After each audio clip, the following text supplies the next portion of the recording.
ZEE5 ಇರುವಾಗ ನೀವು ನಿಮ್ಮ ನೆಚ್ಚಿನ ಶೋಗಳನ್ನ ಎಂದಿಗೂ ಮಿಸ್ ಮಾಡಿಕೊಳ್ಳುವುದಿಲ್ಲ. ಅದು ಸಂಪೂರ್ಣ ಉಚಿತವಾಗಿ.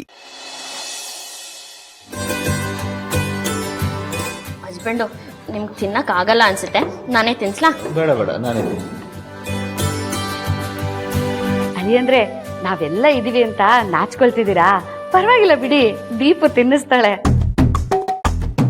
ನಾನು ಮದುವೆಯಾದ ಹೊಸ್ತ್ರಲ್ಲಿ ನನ್ ಗಂಡನ್ಗೆ ಅವ್ರ ಗಂಡಿಂಗೆ ಇದೇ ತರ ತಿನ್ನಿಸ್ತಿದ್ಲು ಅಲ್ವೇನೆ? ಈಗ ನಡೀತಿರೋ ವಿಷಯ ನನ್ನ ಮಗಳು ಅಳಿಯಿಂದು. ಇದ್ರ ಮಧ್ಯೆ ನೀನ್ ಬರೋದೇ ತಪ್ಪು ಅಂತದ್ರಲ್ಲಿ ನಿನ್ ಗಂಡನ್ನ ಬೇರೆ ಹೇಳ್ಕೊಂಡ್ ಬರ್ತಾ ಇದೆಯಲ್ಲ. ಮೊಳ ಕೊಡಿ ಅಂದ್ರೆ ಮಾರ್ ಕೊಟ್ರಂತೆ. ನಾನು ಇಷ್ಟ ಹೇಳಿದ್ರೆ ನೀನ್ ಇಷ್ಟುದ್ದ ಹೇಳ್ತೀಯಲ್ಲಣ್ಣ. ಅವ್ರಿಬ್ರು ಏನಾದ್ರು ಮಾಡ್ಕೊಳ್ಳಿ ಬಿಡೆ. ಆಯ್ತು ಅಳಿಯಂದ್ರೆ ಈಗ ನೋವು ಹೇಗಿದೆ? ನೋವೇನಿಲ್ಲ ಮಾವ. ಸರಿ ಸರಿ ಸರಿ.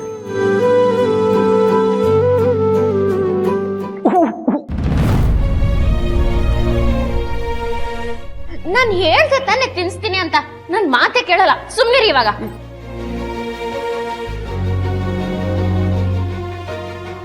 ಅಳಿಂದ್ರೆ ನಿಮ್ಗೆ ನಮ್ಮ ಮುಂದೆ ತಿನ್ನಕ್ ಸಂಕೋಚ ಆದ್ರೆ ದೀಪು ಕರ್ಕೊಂಡೋಗಮ್ಮ, ಅವಳ ಜೊತೆ ರೂಮ್ಗೆ ಹೋಗಿ. ರೂಮ್ ಬೇಡ, ಪರವಾಗಿಲ್ಲ, ಇಲ್ಲೇ ತಿಂತೀನಿ.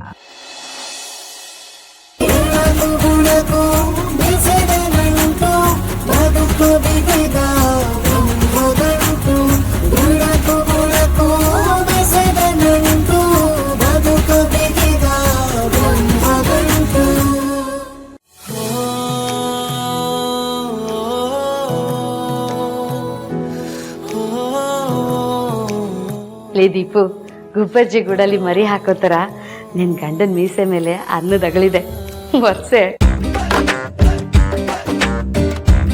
ಬಿಡಿಯತ್ತೆ, ದೇವ್ರಿಗೆ ಹೂ ಮುಡ್ಸಂಗೆ ಚೆನ್ನಾಗೇ ಕಾಣಿಸ್ತಿದೆ. ಎಲ್ಲಿ? ಇರಿ ಹಸ್ಬೆಂಡ್.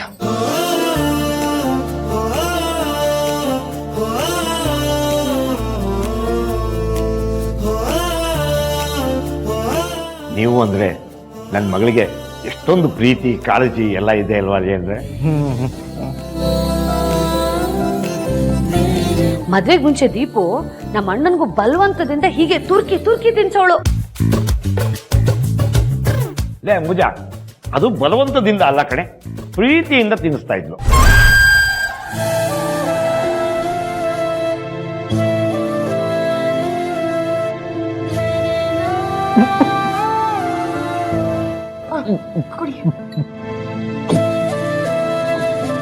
ಸಾಕು ಸಾಕು ಅಂತ ತುರುಕುತ್ತೆ. ತಿನ್ಸಿದ್ರೆ ಹಿಂಗೆ ಆಗುತ್ತಲ್ವಾ ದೀಪ ಅವರೇ? ನೋಡಿ, ನನಗೆ ಹೊಟ್ಟೆ ತುಂಬಿದೆ, ಊಟನೂ ತುಂಬ ಚೆನ್ನಾಗಿದೆ. ಸಾಕು, ನಾನು ರೂಮಲ್ಲಿ ಇರ್ತೀನಿ. ಅದೇಂದ್ರೆ ಹಾಗೆಲ್ಲ ಊಟ ಮಾಡುವಾಗ ತಿಂಡಿ ತಿನ್ನುವಾಗ ಎದ್ದು ಹೋಗೋ ಆಗಿಲ್ಲ. ಬೇರೆಯವರು ಊಟ ಮಾಡ್ತಿರ್ತಾರಲ್ವಾ, ಪಂಕ್ತಿ ಭೇದ ಅಂತಾರೆ. ಓಹ್, ಹಾಗಾದ್ರೆ ಇಲ್ಲೇ ಇರ್ಬೇಕಲ್ಲ? ನನ್ಗಂತೂ ಈಗ ಸಮಾಧಾನ ಆಯ್ತು.